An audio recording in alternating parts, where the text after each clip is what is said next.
बिस्मिल्लाहिर्रहमानिर्रहीम। इस video lecture में one dimensional conservative system discuss करते हैं।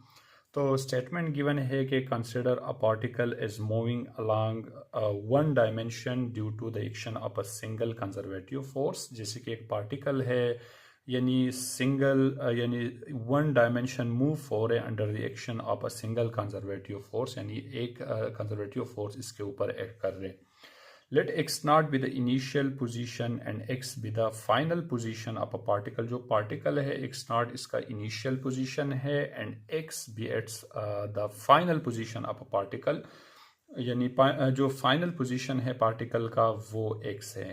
The work done against the conservative force is equals to the change and potential energy of a particle which is given by। अब यहाँ पर जो work done है इस conservative force से ये बराबर होगा the change and potential energy of the particle, और इसका इक्वेशन हमारे पास बन जाएगा यानी इक्वेशन जो है delta U is equals to ये बराबर होगा माइनस डब्ल्यू के इक्वल होगा। और लेट सपोज ये बना हमारे पास इक्वेशन 1। अब हमें मालूम है कि जो वर्क डन है work done due to variable force, यानी वेरिएबल फोर्स से जो वर्क डन है variable force in one dimension is given by, उसका जो इक्वेशन है वो है हमारे पास W is equals to integral यानी x not tends to x, यहाँ पर आ जाएगा हमारे पास f ऑफ x dx आ जाएगा। यानी ये वन डायमेंशन कंजर्वेटिव फोर्स का इक्वेशन है। हमने इस इक्वेशन से अब हेल्प लेना होगा। तो इसके लिए अब हम स्टेटमेंट लिख लेते हैं कि लेट सपोज अगर हमारे पास x नॉट जो है ये इनिशियल पोजीशन है और x जो है जैसे कि फाइनल पोजीशन है, तो इनिशियल पोजीशन पे जो वेलोसिटी होगा इसके लिए हम लिख लेते हैं कि let v not be the velocity, यानी ये है हमारे पास वेलोसिटी ऑफ जो पार्टिकल है एट एक्स नॉट, यानी एक्स नॉट पे वेलोसिटी वी नॉट है and V be the velocity ये है हमारे पास velocity of a particle at X, यानी जो एक्स पोजीशन है इस पे हमारे पास वेलोसिटी है।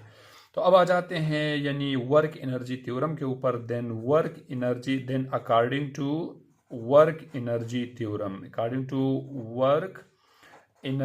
थ्योरम, यानी वर्क एनर्जी थ्योरम जो है हमारे पास जो कि बराबर है work is equals to the change and kinetic energy के इक्वल होते हैं।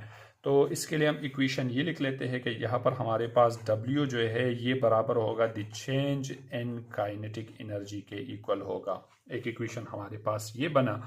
अब जैसे कि काइनेटिक एनर्जी चेंज है तो इसको हम यू भी लिख सकते हैं कि चेंज एंड काइनेटिक एनर्जी बराबर होगा W इज इक्वल्स टू यानी kinetic energy final minus kinetic energy initial, इसी तरह से इक्वेशन आ जाएगा। और लेट सपोज ये बना हमारे पास इक्वेशन 2। और इस तरह से यहाँ पर चेंज एंड पोटेंशियल एनर्जी है, तो ये जो चेंज एंड पोटेंशियल एनर्जी है डेल्टा यू को इस पोजीशन के रिस्पेक्ट से हम लिख सकते हैं कि ये बराबर होगा you x. Let suppose you x जो है ये फाइनल पोजीशन है और माइनस यहाँ पर आ जाएगा हमारे पास माइनस यू एक्स नॉट आ जाएगा। और ये बना हमारे पास इक्वेशन 3। अब जैसे कि इक्वेशन 2, 3 को अगर हम इक्वेशन 1 के अंदर रिप्लेस कर देते हैं तो डेल यू की जगह पर ये वाला वैल्यूज आ जाएगा और डब्ल्यू की जगह पर ये आ जाएगा। तो इक्वेशन हमारे पास बन जाएगा यानी डेल यू की जगह पर U X minus U X not is equals to, और यहाँ पर नेगेटिव साइन है वर्क की जगह पर आ जाएगा यानी kinetic energy final minus kinetic energy initial आ जाएगा। अब हमें काइनेटिक एनर्जी की वैल्यूज़ मालूम है, जैसे कि अगर इसके अंदर हम वैल्यूज़ रिप्लेस कर देते हैं तो ये बन जाएगा हमारे पास U X is equal minus U X not is equals to minus अपनी जगह पर काइनेटिक एनर्जी फाइनल जो है ये हाफ एम, फाइनल पे जो हमने वेलोसिटी को रिप्रेजेंट किया था वी से रिप्रेजेंट किया था तो वी स्क्वायर, और माइनस हाफ यहाँ पर आ जाएगा एम वी नॉट स्क्वायर आ जाएगा। जैसे कि स्टेटमेंट के अंदर हमने डिस्कस किया था कि एक्स नॉट पे जो वेलासिटी है वो हमारे पास जो है वो एक्स नॉट पे जैसे कि वी है, वी नॉट जो है ये एक्स नॉट पे वेलासिटी है, और जो वी है वो वी यानी एक्स पे है, एक्स पोजीशन पे हमारे पास वेलासिटी। तो जैसे अगर इसका हम ये नेगेटिव साइन जो है मल्टीप्लाई कर देते हैं तो ये इक्वेशन हमारे पास बन जाएगा U X minus U X not is equals to -1/2 mv², और यहाँ पर माइनस माइनस जो है ये +1/2 mv0² हो जाएगा। अब जैसे कि हमारे पास जो माइनस टर्म है इसको प्लस करने के लिए हम इसको यहाँ से यहाँ तक जो है ना ये माइनस वाला टर्म इधर आ जाएगा, और जैसे कि माइनस यू एक्स है ये दूसरी साइड पे आ जाएगा। तो ये इक्वेशन को जैसे कि हम रीअरेंज कर देते हैं तो ये आ जाएगा हमारे पास यू एक्स, और ये माइनस वाला टर्म इधर आ जाएगा तो +1/2 mv² आ जाएगा। इसी तरह से इक्वेशन बना, और इज इक्वल्स टू जैसे कि ये माइनस में है ये टर्म दूसरी साइड पे जाएगा तो ये यू एक्स नॉट +1/2 mv0² बन जाएगा। और जैसे कि ये है हमारे पास पोटेंशियल एनर्जी, काइनेटिक एनर्जी, यानी ये जो फाइनल पोटेंशियल एनर्जी है एक्सट्रीम पोजीशन पे है, ये इस पे जो काइनेटिक एनर्जी है, इस तरह से you X not initial point की पोटेंशियल एनर्जी और इनिशियल पॉइंट पे काइनेटिक एनर्जी, तो इसको हम टोटल एनर्जी भी कह सकते हैं, यानी इसको हम ई के भी कंसिडर कर सकते हैं। और लेट्स सपोज ये बना हमारे पास इक्वेशन 4।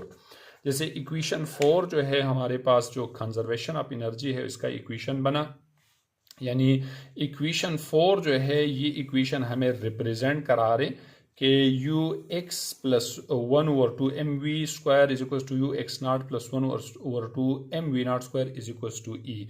तो ये बना इक्वेशन 4 रिप्रेजेंट, ये हमें शो करा रहे, यानी represent the total energy of a particle, the total energy of the particle, यानी टोटल एनर्जी है पार्टिकल की।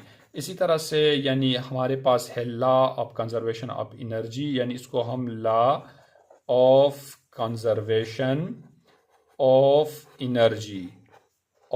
एनर्जी इन वन डायमेंशन भी कह सकते हैं, यानी वन डायमेंशन। ये जो इक्वेशन 4 है ये है हमारे पास law of conservation of energy in one dimension. और ये जो इक्वेशन 4 है इसकी हम ये हमें ये भी शो करा रहे, this equation show in a conservative system the total energy, जैसे ये जो टोटल एनर्जी है बिफोर, यानी जो इनिशियल पॉइंट है इस पे टोटल एनर्जी और फाइनल पॉइंट पे जो टोटल एनर्जी है ये बराबर होगा। या equation 4 also show that, equation 4 also show that in conservative system, जो conservative system है, conservative system, the total energy of the particle, the total energy of the particle remain constant, the particle